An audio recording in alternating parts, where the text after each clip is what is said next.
Last time around we kind of did a bit of a brief overview of the camera system and what tools our community are going to have to play with, and today I'm just going to go a bit more in depth with that, show you what exactly it is you're going to be able to play around with, and also give you a bit of an overview of how the spectator mode is going to work as well.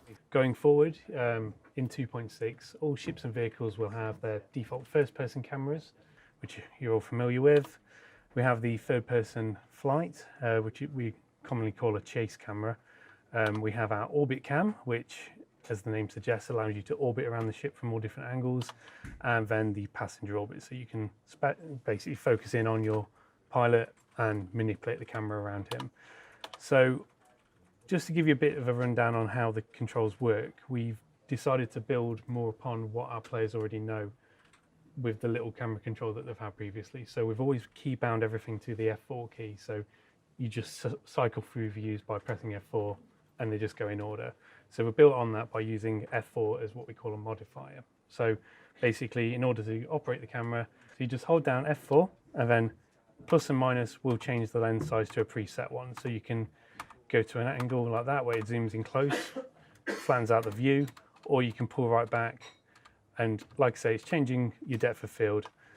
With all the camera features I'm about to show you, we have a nice quick reset key, simply because if you're wanting to change things on the fly, or if you've done something that you're not happy with and you want to go back to the start, you simply hold F4, press the star key, and that'll reset exactly where you were previously. So that's your lens sizes.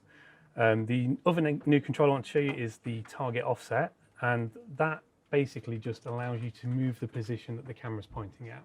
So rather than focusing bang on the center of the ship, if you want to look a bit to the side, bit above, bit below, you can do that as well. So just like before, hold F4, and to manipulate the offset, use your arrow keys primarily. So left arrow will move you left in the x-axis, right in the x-axis, forward and back in Y is your up and down arrows.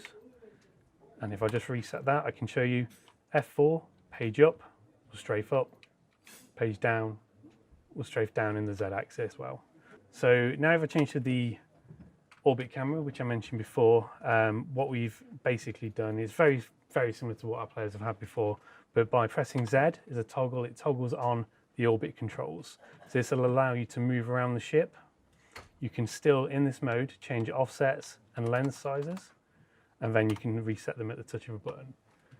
All of the controls that I described before, such as lens size changes, target offsets, orbit, all that is included, but we've also gone the extra mile and added a few additional features in here, which we think our community will make a real good use of.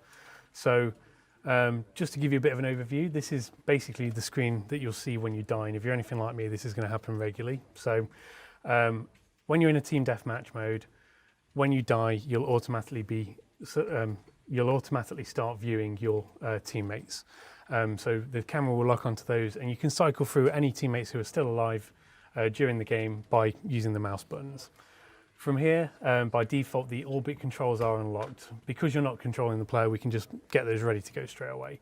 So you can manipulate the orbit as they're running around the level, and it will track the player as they go. Probably what I think is the most exciting thing for our community is that we've also included a free cam function. So because our orbit controls are live all the time in spectator mode, you can use the Z key instead to detach the camera from the player. So this enables you to basically move the camera wherever you want in the level. And in addition to this, you can make use of the save load system. So if you're making cinematics, you can cut to different cameras on the fly that you've set up in advance. So I can just give you an example of that now. So I like that shot there. I can save that to slot 1. So holding F4, holding it, the 1 key on the number pad. I like this one as well, just getting all different angles that you can't normally reach while you're playing the game. So a real high up angle there, save that. And then in addition to this, we'll do a nice close up one of the player. And let's go ahead and change the lens size so we can see right up close, see all that detail. So I'll save that to slot 3. So while the game's going on, you can literally just change these on the fly. So I can go, right, that camera 1 that I saved is there, back to camera 3, over to camera 2 for that high angle shot.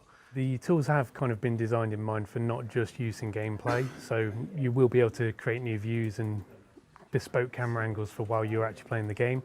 But we're also kind of gearing this towards people who want to make their own content, their own cinematics and their own screenshots and all that manner of thing that people are doing now, but we're just giving them the tools to make it easier and give better results at the end of the day as well.